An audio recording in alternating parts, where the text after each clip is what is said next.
I was talking to one of my partners, and he's like, "Hey, man, this guy's putting it on, man. You need to go ahead and go on now. Just drop something out there." And I'm like, "No, I contacted you, because I felt in a way, and I was like, and you came out and said the smartest words I've like that I've ever said." He said, "Hey, Reed, somebody could take your idea, but it's authentic because it's your idea. You know what I mean? So they could do it and go on, but the way you do it your way. You know what I mean? It doesn't matter how you do it, but just do it your way." And that's the motivation. This is what this man does. You know what I mean? This is what he touches. You know what I mean? Right. And he's not gonna, if you miss his call, if he misses your call, he's gonna call you back, no matter what number it is. Yeah, because I could be the buffer between life and death for you. Mm-hmm. I was on TikTok the other day. This guy, his handle is Carly's dad, right? Mm-hmm. This cat said he seen my video. I was talking about my bouts with suicide. He said he was an hour back. He said he was an hour away from suicide, right? Mm-hmm. And so I got that message. I pulled my car over, and I made a video for him and telling him, how strong he was, and to thank him for saving his own life. I didn't save his life, but I just happened to be in the space, right? And so when you understand that you could be the buffer between life and death, you got to call people back, because you don't know where people are in life and how arrogant it is if somebody's taking the time to reach out to you and you don't have time for them. Now that's arrogance. Yeah. Yep. And that goes into this, Dr. Shabazz. Talk to me the duties and responsibilities of a chaplain, in the military. Well, the duties and responsibility of a chaplain is a caregiver, man. And it's interesting that you bring that up. I didn't take this job because I had some super religious calling. God didn't talk to me. God didn't say, go out and spread the message to the world. When somebody told me about this job, the chaplain who told me about the job, he said, "Why don't you become a chaplain to help people like yourself?" Wow. Bam. Right? Mm-hmm. And, just as human beings are, I started finding ways to talk myself out of it. Right? Yep. I'm not holy enough. I'm not going to be walking around telling people scriptures. They're not going to accept me. I started finding ways to talk myself out of it. Then I said, you know what? You're the perfect person for this job, because you're not going to be doing that. You're going to just be talking to people. You're going to the gym. You're talking to people regular. You're on the internet. Just take the freaking job. And so I went to school, took the job, man, and obviously the rest is history. People connect with me because I'm authentic. I'm not putting on no airs.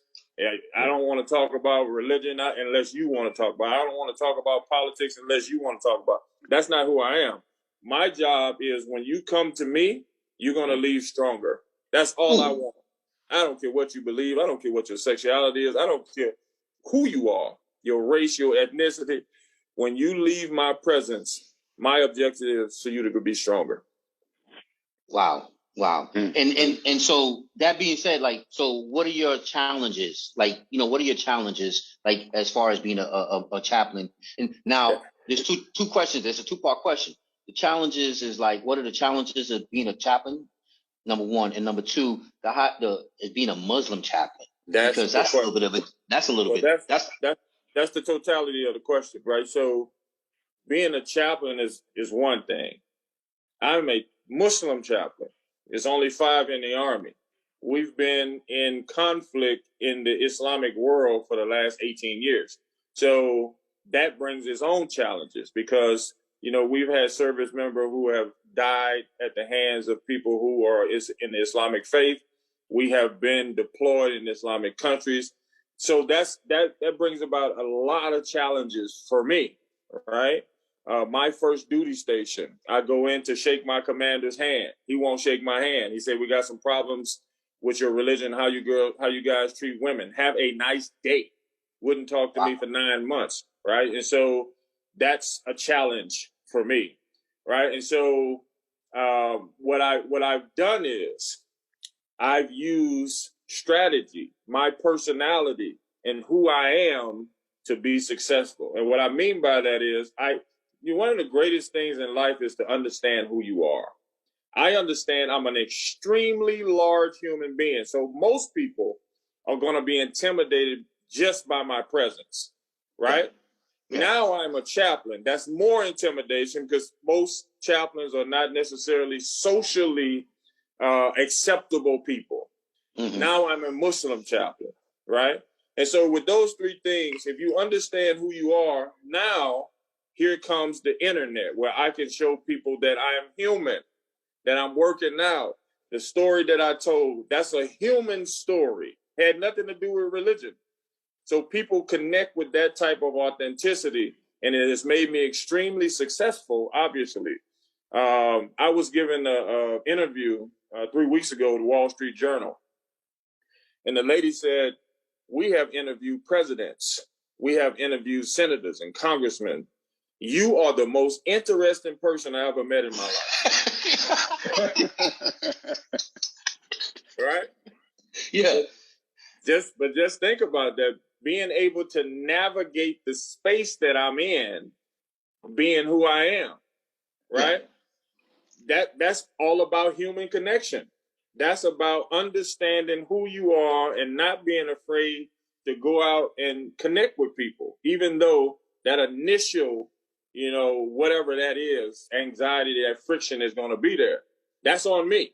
And so I understand. I can't think of a time, honestly, over a period of time where I've been in somebody's presence and they don't like me. Mm.